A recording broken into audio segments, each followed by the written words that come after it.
بسم الله الرحمن الرحيم. اللهم صل على سيدنا محمد الفاتح لما أغلق والخاتم لما سبق ناصر الحق بالحق الهادي إلى صراطك المستقيم وعلى آله حق قدره ومقداره العظيم. وبعد، يقول الحق تبارك وتعالى: يا أيها الذين آمنوا كتب عليكم الصيام كما كتب على الذين من قبلكم لعلكم تتقون أياما معدودات.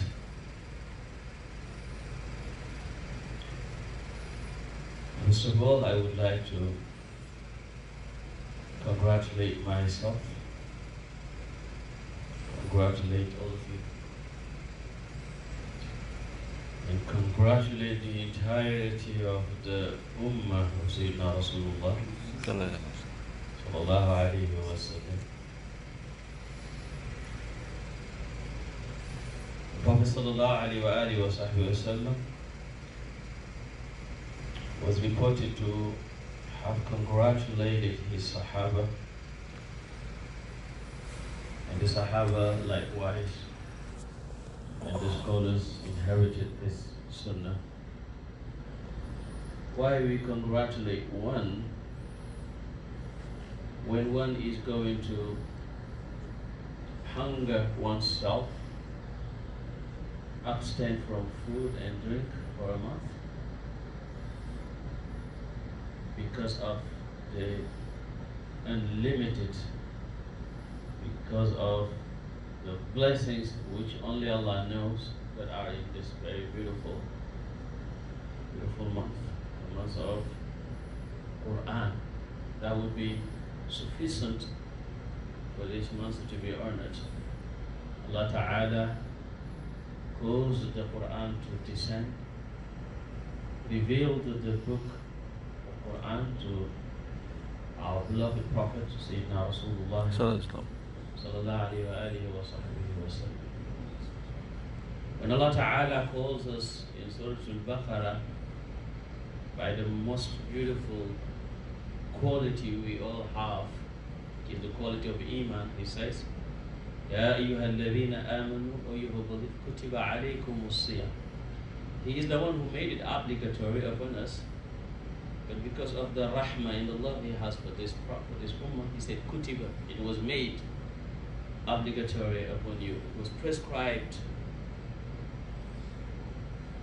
Then for us to not feel pain or not think that this is going to be something very difficult, He said, is only as it was prescribed for the for the previous nations.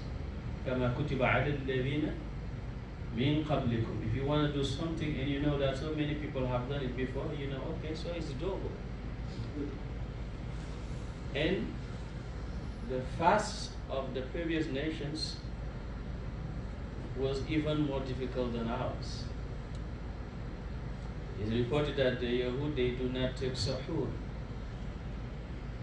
They start fasting very early, and they do break their fast very late after sunset. The Prophet ﷺ said that we will be in good so long we delay our sahur and do take our iftar right after sunset. And it says that the Christians, they do not break their fast right after sunset. They delay it. Sayyidina Musa alayhi salam, Allah tells us in the Quran that He prescribed for him to fast for 40 days. Sayyidina Dawood alayhi salam used to fast every other day.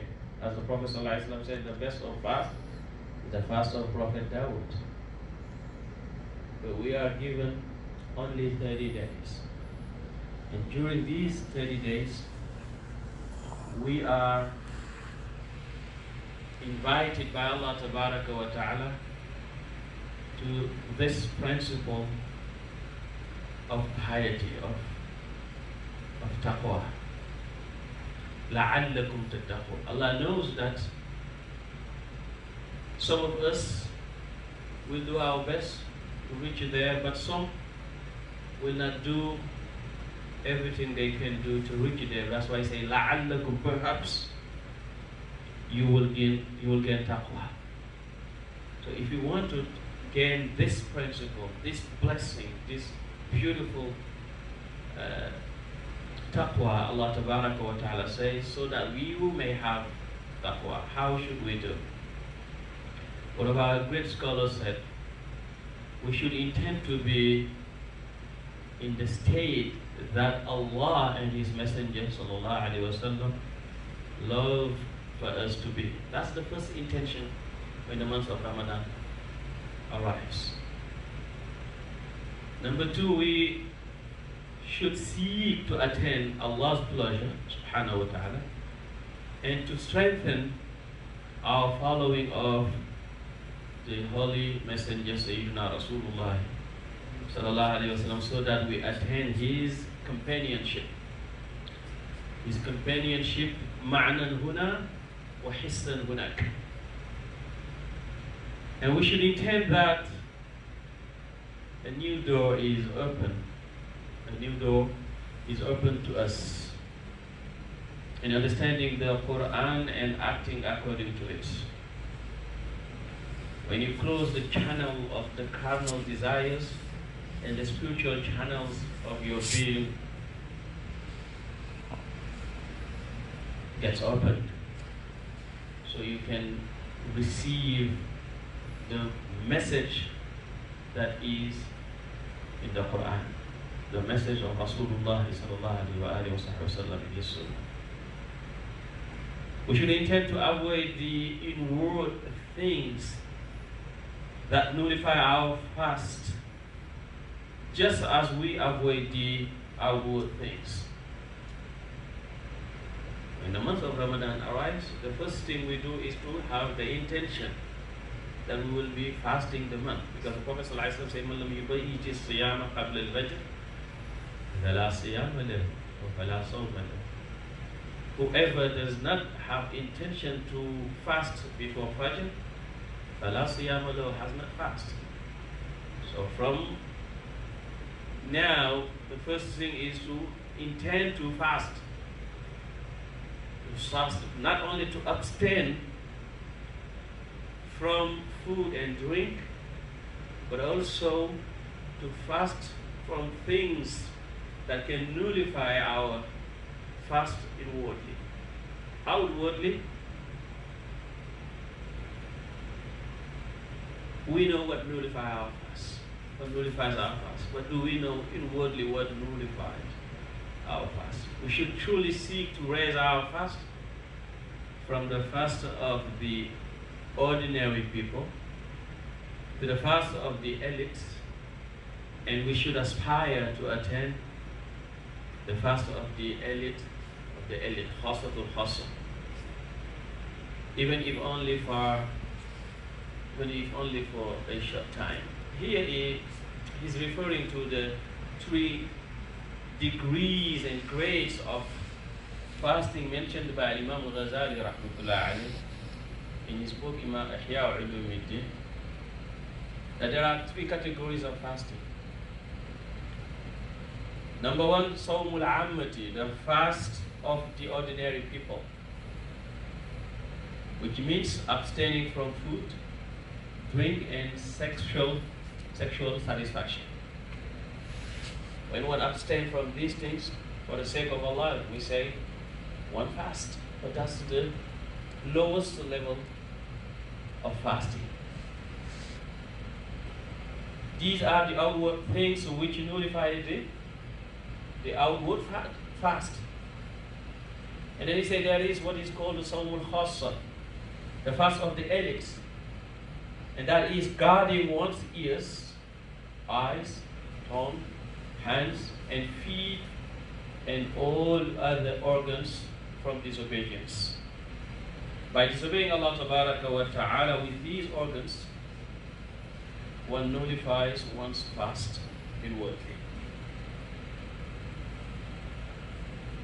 So the fast of the elite is to stay away from anything that is forbidden by Allah and His Messenger. Because the Prophet ﷺ says, if your fast does not prevent you from sinning, Allah has no need for you to get hungry and thirsty. That's not the aim of fasting. And so Khassatul Khassa, he says, the fast of the elite is for the heart to be focused on nothing but Allah. This fast is broken by thinking of anything other than Allah. So that's why we should aspire, we try and ask Allah Tabaraka wa Ta'ala to help us reach there. And that's for the Khassatul Khassa, he says. And as I said earlier, that when Allah Tabaraka wa Ta'ala mentioned the ayat of fasting, He puts there the ayah of dua to show us that it is important, necessary for one to make dua during these periods, during these days and nights, during this month. This is the month of acceptance of dua. وَمَا أَحْوَجَنَا إِلَى الدُّعَى. We're living in a world where we do not know what's going on. So we as Muslims, our first and our last solution is to say, oh Allah, please help. But no one can help us but Allah. No one can solve anything or cause any harm but Allah. So we have to use this Ramadan, which is a blessing that Allah Ta'ala make it at this time, so that we can learn and read more Quran, so that we can make more dhikr, so that we can spend more time with our family, so that we can plan ahead. Some of the scholars, they used to make 60 khatma during the month of Ramadan. So how ready are we? Anything we're seeing outside there is, wallahi, it's nothing. Nothing. And the most dangerous thing is that we are losing the sixth principle, or the sixth component of Iman, which is the principle of Al-Qadr. People nowadays, we throw our Qadr away. Everything, we just see the direct cause, the medical cause, what the scientists say, what the doctor says, what the nonsensical media says. And all these scientists, most of them are liars. All these doctors, most of them only look for money and for wealth and for fame and for power. We cannot say, oh, we don't listen to them. Of course, because as the Prophet said, as you are, you will be governed. Because we are bad, we have bad governors. Because we are bad, we have bad doctors. Because we are bad, we have bad leaders. Because we are bad, we have even, unfortunately, bad scholars. Unfortunately. If we return to Allah, Allah will make it easy for us. So we need to listen to them and take the necessary precautions, the reasonable ones. But we give our heart to Allah Ta'ala. Nothing will happen but Allah Ta'ala decrees. Those who die, they were supposed to die anyway. And those who are not supposed to die will not die at no cost. So we have to have that in our heart. And Ramadan will help us, inshallah ta'ala, strengthen that. هذا وصلى الله على سيدنا محمد وعلى آله حق قدره ومقداره.